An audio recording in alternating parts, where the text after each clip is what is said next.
Hello दोस्तों, स्वागत है आपका हमारे चैनल यूपी एग्ज़ाम क्रेजर में। दोस्तों आज है 24 नवंबर और 24 नवंबर से संबंधित हम उत्तर प्रदेश के सभी एग्ज़ाम्स के लिए मोस्ट इम्पॉर्टेंट करंट अफेयर के क्वेश्चंस को डिस्कस करेंगे और हर एक क्वेश्चन से रिलेटेड आपको फैक्ट भी बताएंगे। इस वीडियो की अगर आपको पीडीएफ डाउनलोड करनी है तो इसकी पीडीएफ आप हमारे टेलीग्राम ग्रुप से डाउनलोड कर सकते हैं। टेलीग्राम ग्रुप की लिंक आपको वीडियो के डिस्क्रिप्शन में मिल जाएगी। तो चलिए शुरू करते हैं। आज का सेशन शुरू करने से पहले हम कल के क्वेश्चंस का रिवीजन करेंगे। कल का पहला क्वेश्चन है, उत्तर प्रदेश राज्य के कितने जिलों में डाटा सेंटर बनाए जाएंगे। ऑप्शन नंबर यहाँ पे डी करेक्ट होगा, यानी कि उत्तर प्रदेश के सभी जिलों में, यानी कि 75 डिस्ट्रिक्ट में। अगला क्वेश्चन है, उत्तर प्रदेश इन्वेस्टर समिति 2023 के लिए प्रदेश सरकार द्वारा कर्टेन रेजर कार्यक्रम का आयोजन कहाँ किया गया। ऑप्शन नंबर यहाँ पे बी करेक्ट होगा, नई दिल्ली में। दोस्तों उत्तर प्रदेश करंट अफेयर की लास्ट 8 मंथ की अगर आपको पीडीएफ ई बुक डाउनलोड करनी है तो इसकी लिंक आपको वीडियो के डिस्क्रिप्शन में मिल जाएगी। वहां से आप इसकी पीडीएफ ई बुक डाउनलोड कर सकते हैं। और इसके साथ ही अगर आपको अगस्त मंथ के बाद की, यानी कि सितंबर मंथ की या अक्टूबर मंथ की पीडीएफ ई बुक डाउनलोड करनी है तो उसकी लिंक भी आपको वीडियो के डिस्क्रिप्शन में मिल जाएगी। और दोस्तों अगर इसे डाउनलोड करने में कोई प्रॉब्लम होती है तो साइट पर आपको व्हाट्सएप नंबर और ईमेल मिल जाएगा जिस पर आप कॉन्टैक्ट कर सकते हैं। अगला क्वेश्चन है, उत्तर प्रदेश के किस शहर में 23वें अंतर्राष्ट्रीय मुख्य न्यायाधीश सम्मेलन का आयोजन किया गया। तो इसका जो आयोजन है वो किया गया है लखनऊ में। अगला क्वेश्चन है, हाल ही में जारी नेटवर्क रेडीनेस इंडेक्स 2022 में भारत किस स्थान पर रहा। तो ये जो इंडेक्स है इसमें भारत रहा है 61वें स्थान पर। ऑप्शन नंबर डी इसका करेक्ट होगा। अगला है, हाल ही में किसने ग्रीन पोर्ट और शिपिंग के लिए भारत के पहले नेशनल एक्सीलेंस सेंटर की घोषणा की है। तो ऑप्शन नंबर यहाँ पे सी करेक्ट हो जाएगा, सर्बानंद सोनोवाल। अगला क्वेश्चन है, किस देश की संसद ने भारत के साथ फ्री ट्रेड एग्रीमेंट पारित किया है।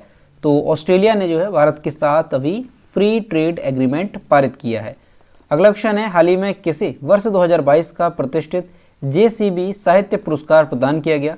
तो अभी जो है साल 2022 का जो जेसीबी साहित्य पुरस्कार है वो दिया गया है खालिद जावेद को। ऑप्शन नंबर 20 का करेक्ट होगा। अगला है, हाल ही में किस अभिनेता को Indian film personality of the year 2022 से सम्मानित किया गया। ऑप्शन नंबर यहाँ पे सी करेक्ट होगा, चिरंजीवी को। अगला क्वेश्चन है, हाल ही में किस प्रसिद्ध पंजाबी एक्ट्रेस का निधन हो गया। तो दलजीत कौर ये पंजाबी एक्ट्रेस थी और हाल ही में इनका निधन हो गया है। तो दोस्तों ये कल के क्वेश्चंस थे जिसका हमने रिवीजन किया। अब हम शुरू करते हैं आज का सेशन। आज का पहला क्वेश्चन है, जल जीवन मिशन के तहत हर घर नल कनेक्शन देने के मामले में देश में कौन सा जिला शीर्ष पर है। तो ऑप्शन नंबर यहाँ पे ए करेक्ट होगा, शाहजहांपुर, जो कि हमारे उत्तर प्रदेश का जिला है।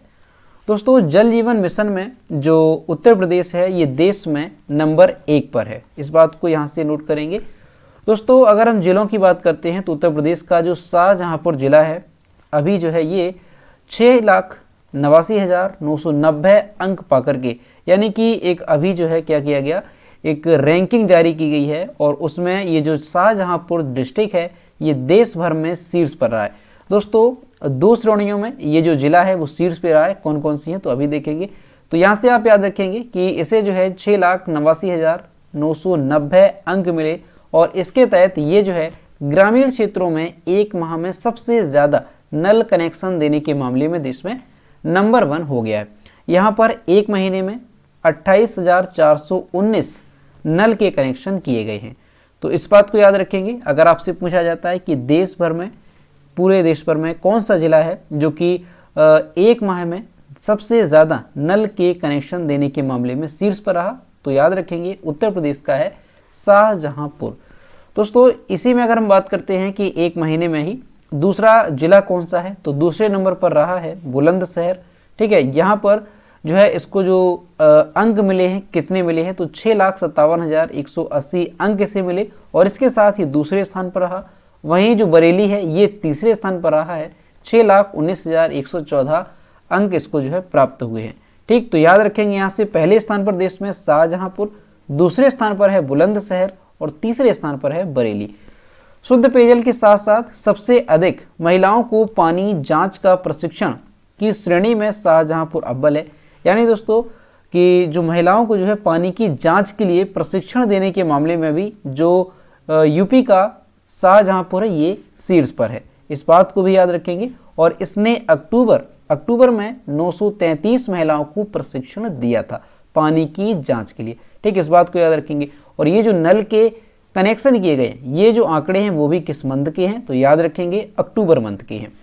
दोस्तों इसके साथ ही जो शाहजहांपुर है ये आकांक्षी श्रेणी के जिलों में भी भारत में नंबर 1 पर रहा है। तो याद रखेंगे आप, जो शाहजहांपुर है ये देश में शीर्ष नंबर पर है नल के जल, जो नल के कनेक्शन है उसको देने के मामले में, ठीक, याद रखेंगे। और एक महीने में यहाँ पर जो है 28,419 नल के कनेक्शन दिए गए हैं। अब दोस्तों यहाँ से आपको एक बात याद रखनी है कि अभी ये जो रिपोर्ट जारी की गई है तो ये जो है किस मंत्रालय के द्वारा जारी की गई है, तो याद रखेंगे आप, केंद्रीय जल शक्ति मंत्रालय के द्वारा ये रिपोर्ट जारी की गई है, ठीक, याद रखेंगे अक्टूबर माह की है ये जो रिपोर्ट। तो इसी के अनुसार ये सारे आंकड़े यहाँ पे जो है बताए गए हैं, इस बात को याद रखेंगे।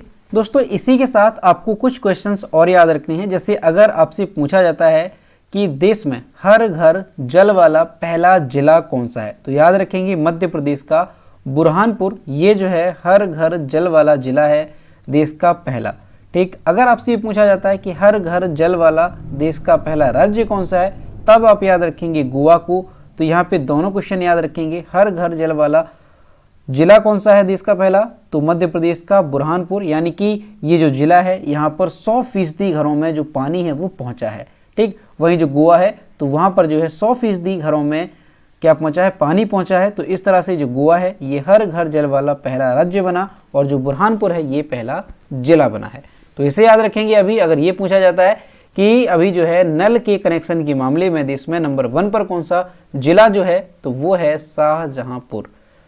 अगला क्वेश्चन है, हाल ही में कहां पर बनाए जा रहे भारतीय वायुसेना के विरासत केंद्र को कानपुर वन विमान प्राप्त हुआ, तो यहाँ पे ऑप्शन नंबर बी करेक्ट हो जाएगा, चंडीगढ़। दोस्तों ये जो आप इमेज देख रहे हैं ये क्या है, ये उस विमान की इमेज है जिसका नाम है कानपुर वन। दोस्तों अभी क्या है कि चंडीगढ़ में भारतीय वायुसेना धरोहर केंद्र बनाया जा रहा है। क्या बनाया जा रहा है, भारतीय वायुसेना धरोहर केंद्र। तो ये जो भारतीय वायुसेना धरोहर केंद्र है ये कहाँ पे स्थापित हो रहा है, तो ये चंडीगढ़ में स्थापित किया जा रहा है। तो यहाँ पर जो है, यहाँ पर जो कानपुर वन विमान है इसको जो है सौंपा गया है और यहीं पर जो है ये क्या किया जाएगा, स्थापित किया जाएगा, यहाँ पर जो है ये प्रदर्शित किया जाएगा। ये जो कानपुर वन विमान है ये 1967 से पंजाब इंजीनियरिंग कॉलेज में प्रदर्शित था, यानी कि यहाँ पर ये मौजूद था।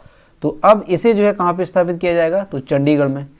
इस एकल इंजन वाली दुर्लभ मशीन को 1958 में एयर वाइस मार्शल दिवंगत हरजिंदर सिंह द्वारा डिजाइन किया गया था और निर्मित किया गया था।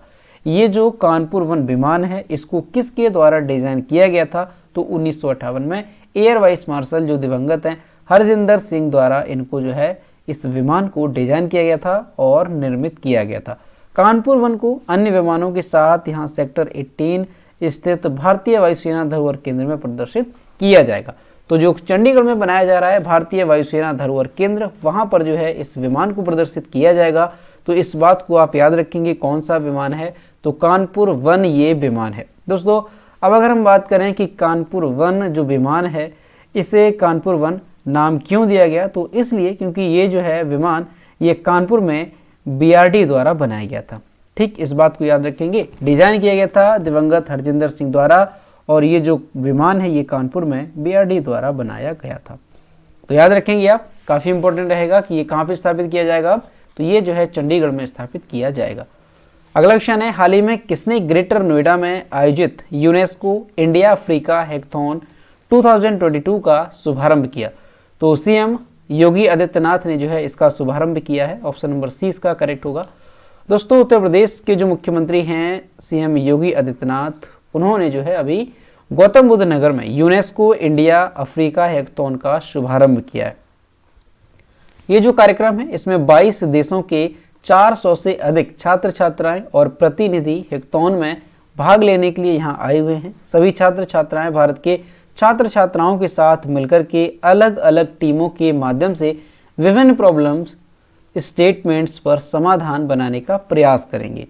और ये जो हैकाथॉन है ये 25 नवंबर को समापन इसका होगा। तो आपको याद रखना है कि जो यूनेस्को इंडिया अफ्रीका हैकाथॉन है ये जो है कहाँ पे आयोजित किया जा रहा है, कहाँ पर इसका अभी शुभारंभ किया गया, तो उत्तर प्रदेश के गौतम बुद्ध नगर में इसका आयोजन किया जा रहा है। इसका शुभारंभ किसने किया, तो सीएम योगी आदित्यनाथ ने इसका शुभारंभ किया है। ठीक है, याद रखेंगे। और इसमें 22 देशों के 400 से अधिक छात्र छात्राएं इसमें भाग लेंगे, तो इस चीज़ को आप यहाँ से याद रखेंगे। अब दोस्तों यहाँ पर जो एक वर्ड है कि हैकाथॉन का आयोजन यहाँ पर किया जा रहा है, तो हैकाथॉन क्या है, शायद आप में से कुछ लोग इसको नहीं समझ पा रहे होंगे। तो हैकाथॉन क्या होता है, तो हैकाथॉन क्या है, ये एक सभा होती है। ठीक है, ये एक सभा होती है, यहाँ पर जो प्रोग्रामर हैं, जो छात्र छात्रा हैं, वो इसमें भाग लेते हैं और इसमें जो है छात्र छात्राएं विभिन्न जो प्रॉब्लम हैं, स्टेटमेंट्स हैं, इस पर समाधान बनाने का प्रयास करते हैं। इसके अलावा जो और भी कई तरह की परियोजना हैं उस पर वो विचार करते हैं। ठीक है, तो यही होता है हैकाथॉन। क्या है, आप साधारण भाषा में कह सकते हैं ये एक प्रकार की क्या होती है, सभा होती है, जिसमें देश विदेश के जो छात्र छात्राएं हैं वो इसमें भाग लेते हैं। ठीक, तो याद रखेंगे यूनेस्को इंडिया अफ्रीका हैकाथॉन का शुभारंभ कहाँ पे किया गया, हमारे यूपी के गौतम बुद्ध नगर में। अगला क्वेश्चन है, प्रतिष्ठित डॉक्टर कलाम सेवा पुरस्कार से किसे सम्मानित किया गया। ऑप्शन नंबर यहाँ पे डी करेक्ट होगा, रवि कुमार सागर को। दोस्तों आरके के INNO समूह के सबसे कम उम्र के जो संस्थापक और CEO में से एक हैं रवि कुमार सागर। इन्हें जो है अभी प्रतिष्ठित डॉक्टर अब्दुल कलाम सेवा पुरस्कार से सम्मानित किया गया। ये पुरस्कार उन्हें समाज के लिए उनकी लगातार सेवा के लिए प्रदान किया गया है और भारत के सबसे कम उम्र की उद्यमियों में से एक हैं। ये जो पुरस्कार है ये प्रतिवर्ष वंदे भारत फाउंडेशन और लीड इंडिया फाउंडेशन द्वारा प्रदान किया जाता है। तो यहाँ से आप याद रखेंगे कि अभी जो है डॉक्टर अब्दुल कलाम सेवा पुरस्कार से किसे सम्मानित किया गया, तो रवि कुमार सागर को इससे सम्मानित किया गया है। तो यहाँ से याद रखेंगे INNO समूह के जो संस्थापक हैं सबसे कम उम्र के रवि कुमार सागर, इनको जो है डॉक्टर अब्दुल कलाम सेवा पुरस्कार से सम्मानित किया गया है। अगला क्वेश्चन है, भारत की ओर से किसे संयुक्त राष्ट्र के सर्वोच्च पर्यावरण पुरस्कार से सम्मानित किया गया। तो ऑप्शन नंबर यहाँ पे करेक्ट हो जाएगा, पूर्णिमा देवी बर्मन, यानी कि ऑप्शन नंबर ए यहाँ पे करेक्ट होगा। दोस्तों असम के जो प्रमुख संरक्षणवादी कार्यकर्ता हैं पूर्णिमा देवी बर्मन, इनको 2022 के लिए संयुक्त राष्ट्र के सर्वोच्च पर्यावरण सम्मान चैंपियंस ऑफ द अर्थ से सम्मानित किया गया। दोस्तों जो पूर्णिमा देवी बर्मन हैं, इन्होंने लगभग 2 दशकों तक एक सर्व महिला ग्रुप बनाकर के ग्रेटेस्ट एडजुटेंट स्टॉक के अस्तित्व को सुनिश्चित करने का प्रयास किया। हरगिला जो कि पक्षी के लिए असमिया नाम है, तो हरगिला सेना की मदद से इन पक्षी को विलुप्त होने से बचाने का कार्य किया जा रहा है। तो इसी के चलते जो पूर्णिमा देवी बर्मन है, इनको चैंपियंस ऑफ द अर्थ जो अवार्ड है संयुक्त राष्ट्र का, इसके द्वारा सम्मानित किया गया। ठीक, याद रखेंगे हरगिला सेना की मदद से जो है ये पक्षियों को बचाने का काम करती हैं। तो याद रखेंगे आप, नाम क्या है, पूर्णिमा देवी बर्मन। कौन सा अवार्ड मिला है, champions of the earth award 2022 का, जो कि संयुक्त राष्ट्र के द्वारा दिया गया। ठीक, याद रखेंगे आप। दोस्तों संयुक्त राष्ट्र की अगर हम बात करें तो यहाँ से आपको याद रखना है कि जो संयुक्त राष्ट्र है इसकी स्थापना कब हुई। तो यहाँ से आप याद रखेंगे जो संयुक्त राष्ट्र है, संयुक्त राष्ट्र, तो संयुक्त राष्ट्र की अगर हम बात करते हैं तो इसकी जो स्थापना है वो कब हुई थी, तो 24 अक्टूबर 1945 को हुई थी संयुक्त राष्ट्र की स्थापना। और इसी वजह से हर साल 24 अक्टूबर को यूनाइटेड नेशन डे भी मनाया जाता है। ठीक, कई बार पूछ भी लिया जाता है कि संयुक्त राष्ट्र दिवस कब मनाया जाता है, तो 24 अक्टूबर को। इसके अलावा संयुक्त राष्ट्र का जो हेडक्वार्टर है वो भी आप याद रखेंगे, काफ़ी इंपॉर्टेंट है। तो कहाँ पे है, न्यूयॉर्क में जो है इसका हेडक्वार्टर है। तो इस बात को भी यहाँ से याद रखेंगे। तो ये सारी चीज़ें यहाँ से याद रखेंगे। अगला क्वेश्चन है, सारंग भारतीय फिल्म महोत्सव का आयोजन किस देश में भारतीय दूतावास द्वारा किया गया था। तो ऑप्शन नंबर यहाँ पे बी करेक्ट हो जाएगा, दक्षिण कोरिया। दोस्तों बुसान दक्षिण कोरिया में 10वां भारतीय फिल्म महोत्सव 18 से 20 नवंबर 2022 तक आयोजित किया गया। इस समारोह में पुरस्कार विजेता समीक्षकों द्वारा प्रशंसित हिंदी और लोकप्रिय क्षेत्रीय फिल्मों को बुसान सिनेमा सेंटर में कोरियाई सब टाइटल के साथ प्रदर्शित किया गया। ये जो महोत्सव है 18 नवंबर 2022 को शुरू हुआ और इसके साथ ही ये जो महोत्सव है ये 20 नवंबर 2022 को इसका समापन हुआ। ठीक है, और जो प्रदर्शित होने वाली पहली हिंदी फिल्म है वो कौन सी थी इसमें, तो पद्मावत, ये इसमें पहली प्रदर्शित होने वाली हिंदी फिल्म थी। तो याद रखेंगे आप, अगर आपसे पूछा जाता है कौन सा, कि सारंग जो भारतीय फिल्म महोत्सव है इसका आयोजन किस देश में भारतीय दूतावास द्वारा किया गया, तो याद रखेंगे दक्षिण कोरिया में। अगला क्वेश्चन है, हाल ही में किस रेसिंग ड्राइवर ने फॉर्मूला 1 रेसिंग से संन्यास ले लिया है। ऑप्शन नंबर यहाँ पे ए करेक्ट हो जाएगा, सेबेस्टियन वेटेल ने। यहाँ पर जो आप इमेज देख रहे हैं ये सेबेस्टियन वेटेल है जो कि एक रेसिंग ड्राइवर है। दोस्तों जर्मन के जो रेसिंग ड्राइवर हैं सेबेस्टियन वेटेल, इन्होंने फॉर्मूला 1 रेसिंग से संन्यास ले लिया। रेडबुल के लिए प्रतिस्पर्धा करते हुए वेटेल ने 2010 और 2013 के बीच 4 फॉर्मूला 1 वर्ल्ड चैंपियनशिप जीती और पहले फरारी के साथ 6 सीजन बिताए। अबू धाबी ग्रैंड प्रिक्स में सेबेस्टियन वेटेल 10वें स्थान पर है, जो उनके करियर का आखिरी स्थान था। रेस से पहले वेटेल को अपने साथी प्रतिस्पर्धियों से गॉर्ड ऑफ ऑनर भी मिला है। तो इस बात को याद रखेंगे, अगर पूछा जाता है कि हाल ही में सेबेस्टियन वेटेल ने अभी जो है संन्यास लिया है तो किस खेल से या किससे ये संबंधित थे, तो ये जो है एक रेसिंग ड्राइवर थे, जर्मनी के थे। इस बात को भी याद रखेंगे। ठीक है, फॉर्मूला 1 अगर ऑप्शन आता है तो फॉर्मूला 1 के ये रेसिंग के ड्राइवर थे। अगला क्वेश्चन है, किस खेल के पूर्व भारतीय कप्तान बाबू मणि का 59 साल की उम्र में निधन हो गया। ऑप्शन नंबर यहाँ पे सी करेक्ट होगा, ये जो है फुटबॉल से संबंधित थे। यहाँ पर आप इनकी इमेज देख सकते हैं। ठीक है, ये फुटबॉल से संबंधित थे बाबू मणि। दोस्तों भारतीय जो पूर्व भारतीय फुटबॉल कप्तान थे बाबू मणि, इनका जो है अभी निधन हो गया है। कितनी एज में, तो 59 साल की एज में इनका निधन हुआ है। ये 1980 के दशक में भारतीय फुटबॉल टीम का अभिन्न अंग थे। ठीक है, तो अभी जो है इनका लीवर से संबंधित कुछ समस्याएं थी, बीमारी थी, इसके चलते इनका निधन हो गया। बाबू मणि ने 1984 के नेहरू कप के दौरान कोलकाता में अर्जेंटीना के खिलाफ भारत के लिए अपना पहला मैच खेला था और देश के लिए कुल 55 मैच इन्होंने खेले हैं। वह 1984 में एशियाई फुटबॉल परिसंघ एशियाई कप के लिए क्वालिफाई करने वाले पहले भारतीय दल का भी हिस्सा थे और सिंगापुर में टूर्नामेंट खेलने के लिए गए थे। तो इस बात को याद रखेंगे, अगर पूछा जाता है कि हाल ही में बाबू मणि का निधन हुआ किस खेल से संबंधित थे, तो ये फुटबॉल से संबंधित थे। और दोस्तों 59 वर्ष की उम्र में इनका निधन हुआ। ठीक, इस चीज़ को याद रखेंगे।